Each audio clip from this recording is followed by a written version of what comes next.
날마다 솟는 샘물과 함께하는 오늘의 말씀입니다. 7월 14일 월요일 오늘의 말씀은 창세기 26장 12절부터 25절까지입니다. 이삭이 그 땅에서 농사하여 그 해에 100배나 얻었고 여호와께서 복을 주심으로 그 사람이 창대하고 왕성하여 마침내 거부가 되어 양과 소가 떼를 이루고 종이 심이 많으므로 블레셋 사람이 그를 시기하여 그 아버지 아브라함 때에 그 아버지의 종들이 판 모든 우물을 막고 흙으로 메웠더라. 아비멜렉이 이삭에게 이르되 내가 우리보다 크게 강성한즉 우리를 떠나라. 이삭이 그곳을 떠나 그랄 골짜기에 장막을 치고 거기 거류하며 그 아버지 아브라함 때에 팠던 우물들을 다시 팠으니 이는 아브라함이 죽은 후에 블레셋 사람이 그 우물들을 메웠음이라. 이삭이 그 우물들의 이름을 그의 아버지가 부르던 이름으로 불렀더라. 이삭의 종들이 골짜기를 파서 샘 근원을 얻었더니 그랄 목자들이 이삭의 목자와 다투어 이르되 이 물은 우리의 것이라. 이삭이 그 다툼으로 말미암아 그 우물 이름을 에색이라 하였으며 또 다른 우물을 팠더니 그들이 또 다툼으로 그 이름을 신나라 하였으며 이삭이 거기서 옮겨 다른 우물을 팠더니 그들이 다투지 아니하였으므로 그 이름을 르호봇이라 하여 이르되 이제는 여호와께서 우리를 위하여 넓게 하셨으니 이 땅에서 우리가 번성하리로다. 이삭이 거기서부터 브엘세바로 올라갔더니 그 밤에 여호와께서 그에게 나타나 이르시되 나는 내 아버지 아브라함의 하나님이니 두려워하지 말라. 내 종 아브라함을 위하여 내가 너와 함께 있어 내게 복을 주어 내 자손이 번성하게 하리라. 이삭이 그곳에 제단을 쌓고 여호와의 이름을 부르며 거기 장막을 쳤더니 이삭의 종들이 거기서도 우물을 팠더라. 사랑하는 성도 여러분, 우리 인생에도 이런 때가 있습니다. 뜻하지 않은 큰 복을 받았는데 그것이 오히려 사람들의 시기와 갈등을 불러옵니다. 오늘 본문 속 이삭도 그런 사람입니다. 기근 중에도 농사하여 100배의 수확을 거두었고 하나님께서 분명히 그와 함께 하신 증거가 나타났습니다. 그런데 그 복은 동시에 다툼과 쫓김의 시작이기도 했습니다.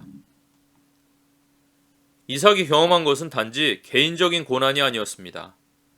그것은 하나님의 언약 백성으로 살아가는 사람들이 이 세상에서 피할 수 없는 시련의 교과서와 같은 여정이었습니다.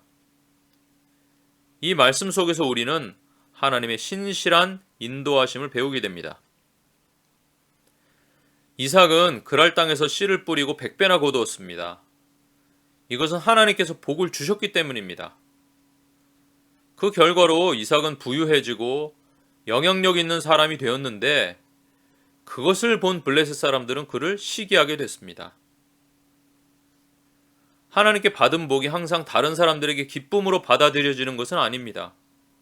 오히려 세상은 복받은 사람을 불편해하고 견제합니다. 우리는 이런 현실을 너무 놀라워하지 말아야 합니다. 복이 있다고 갈등이 사라지지 않습니다. 오히려 복 때문에 시험이 시작되기도 합니다.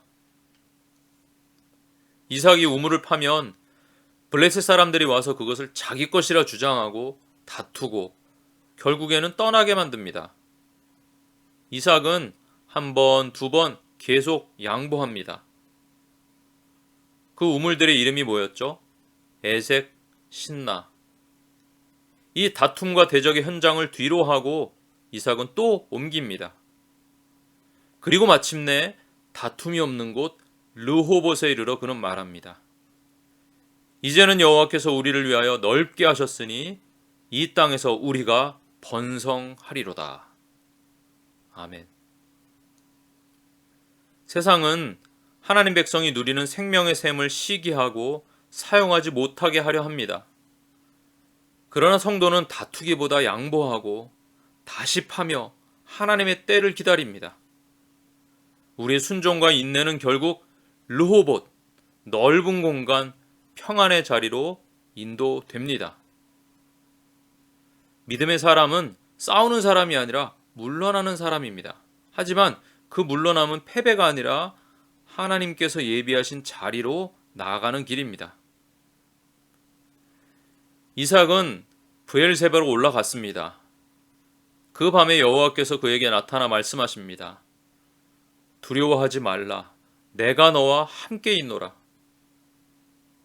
이것은 이삭이 들은 하나님의 언약의 반복이자 확증입니다. 이삭은 아버지 아브라함이 받았던 동일한 약속을 자신도 받습니다. 다툼 속에서 낙심하고 피곤했던 그에게 하나님은 친히 찾아오셔서 말씀하십니다. 그것은 책망이 아니라 위로요, 복이었습니다. 하나님의 인도하심은 항상 즉각적인 해결로 나타나지는 않습니다. 때로는 반복적인 손해와 이사를 경험해야 하고 이유 모를 억울함도 겪습니다. 하지만 하나님은 우리에게 말씀하십니다. 내가 너와 함께 있으니 두려워 말라. 이 말씀은 오늘을 살아가는 우리에게도 주시는 약속입니다. 하나님께서 나타나신 그 자리에서 이삭은 제단을 쌓고 여호와의 이름을 부릅니다. 이삭은 예배를 통해 하나님의 임재에 응답합니다. 제단은 단지 제사 장소가 아니라 신앙 고백의 공간이었습니다. 갈등과 시련을 겪는 중에도 하나님의 백성은 예배를 포기하지 않아야 합니다. 하나님께서 함께 하심을 경험할 때마다 우리는 그 자리에 제단을 세우고 주님을 부르는 사람이 되어야 합니다. 예배는 우리의 현실을 바꾸지 않을지 몰라도 우리 마음의 중심을 바꾸고 방향을 정해줍니다. 사랑하는 성도 여러분, 오늘 본문을 통해 우리가 기억해야 할 한 가지는 이것입니다. 하나님께서는 갈등 속에서도 여전히 우리와 함께 계시고 우리를 넓은 공간으로 인도하십니다. 인생의 애색과 신나에서 낙심하지 마십시오. 다툼과 대적은 하나님의 복이 멈췄다는 뜻이 아닙니다. 오히려 그것은 르호봇, 하나님께서 예비하신 평안과 번성의 자리로 나아가기 위한 통로입니다. 믿음으로 인내하십시오. 하나님의 언약은 여전히 유효하고 그분은 신실하게 일하십니다. 그리고 무엇보다 시기와 다툼 속에서도 하나님의 약속을 붙들고 예배를 잃지 마십시오. 그 길 끝에 하나님은 반드시 르호봇을 허락하실 것입니다. 하나님을 높이는 찬송과 영광이 우리 삶 가운데 계속 되어지기를 주님의 이름으로 축원합니다. 하늘에 계신 우리 아버지, 아버지의 이름을 거룩하게 하시며 아버지의 나라가 오게 하시며 아버지의 뜻이 하늘에서와 같이 땅에서도 이루어지게 하소서. 오늘 우리에게 일용할 양식을 주시고 우리가 우리에게 잘못한 사람을 용서하여 준 것 같이 우리 죄를 용서하여 주시고 우리를 시험에 빠지지 않게 하시고 악에서 구하소서.